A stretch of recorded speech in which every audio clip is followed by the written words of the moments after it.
बंगलन जी मिल्कतन जी नाजन जी डावणन जी का अहमियत आहे जी मोहब्बत में ही मीलाद करण जी अहमियत आहे।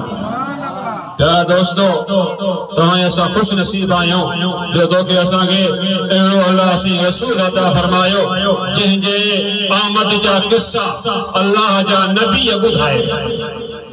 सोनो महबूब ईंदो, आमिना जो लाल ईंदो, रसूलुल्लाह ईंदो, काबतुल्लाह जी तामीर मुकम्मल थे, इब्राहिम अलैहिस्सलाम इस्माइल अलैहिस्सलाम दुआ घुरन, पूरी उम्मत के पूरे नबियन के इंतजार हो। वो इंतजार जहान के हो, नबियन के हो, उम्मतन के हो। वो जने इंतजार पूरो थियो वो आच कचा चयो भली जाए सैयद सरदार बना लतालमता इंतजार बना भली जाए सैयद महबूब जी आए भली आए सजे जहान ता इंतजार खत्म थी वियो। हजरत आदम अलैहिस्सलाम का वठी हजरत ईसा अलैहिस्सलाम ताईं 1,24,000 कमो बेश नबी तो जो वस्फो तारीफ ॿुधाईंदा वया ऐं महबूब जी आए भली आए असां तुंहिंजे अचण ते खुश आहियूं। कुछ दोस्त चवनि था भई नबी साईं जी मुखे लफ्ज़ नथा चवण अचनि, अदब इल्म उस्तादन जी तालीम नथी चवराए, पर कुछ दोस्त चवंदा नबी साईं जे विसाल जो ॾींहुं आहे, नबी साईं जे वफ़ात जो ॾींहुं आहे, नबी साईं जे जेको आहे भुखे मटाइण जो ॾींहुं आहे, तव्हांखे इहो ॾींहुं ख़ुशी करण जे लाइ मिलियो आहे। इहो असांजो दोस्त आहे, असांजो साईं आहे, असांजे इलाइक़े जे अहले सुन्नत जो नक आहे। मुफ्ती गुलाम हुसैन सिकंदरी साहब इहो तव्हांखे मुहर्रम में तक़रीर ॿुधाई हुजे वला तक़ूलू लिमन युक़तल फी सबीलिल्लाहि अमवात बल अहयाउ वलाकिन ला तशऊरून।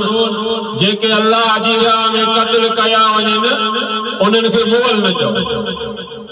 सही सही न उन्हनि खे मुअल न चओ चाहे बल अहयाउ बल्कि जी रहनि ऐं उन्हनि जी हयाती समझण जे लाइ अवांखे अकुल कोने शऊर कोने।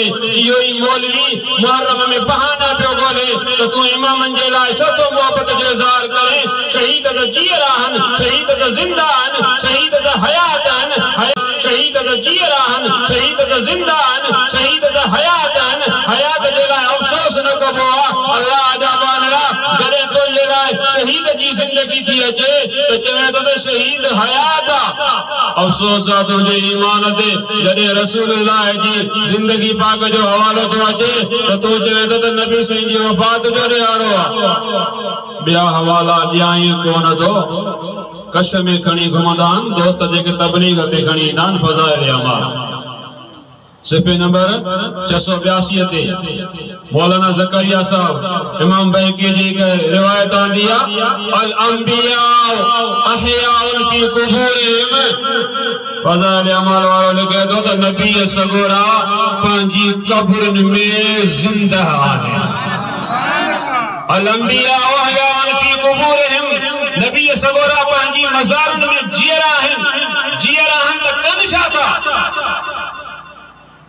अगते आने तो युसल्लून वे नबी सगोरा कब्रन में जिंदा ता आहिनि पर कब्रन में नमाज़ू पढ़ंदा वेठा। अल्लाह जा बानना फ़ज़ाइल अमाल में मौली ज़करिया लिखे तो नबी जिंदा आहिनि। जेकॾहिं पोइ जिंदा आहिनि तो जिंदा नबीया त कुझु मल्हाए बि न, जिंदा नबीया त मीलाद मल्हाए बि न। वरी ॿी हदीस फ़ज़ाइल अमाल में मौलाना ज़करिया आंदी आहे त मेराज वारी राति नबियनि जो सरदार रसूलनि जो सरदार आमिना जो लाल जॾहिं तशरीफ़ वठी वञे पियो त मूसा अलैहिस्सलाम खे रसूलुल्लाह ॾिठो त मूसा बि पंहिंजी मज़ार में नमाज़ में पढ़े। अल्लाह जा बानड़ा अल्लाह जा नबी जिंदा आहिनि। इहे के ॿियनि खे बहाना वञी ॿुधाए रसूलुल्लाह जी रहमत एॾी वॾी आहे जेका के इलाइक़े के खिते ते कोन्हे का। अल्लाह साईं तव्हां असांखे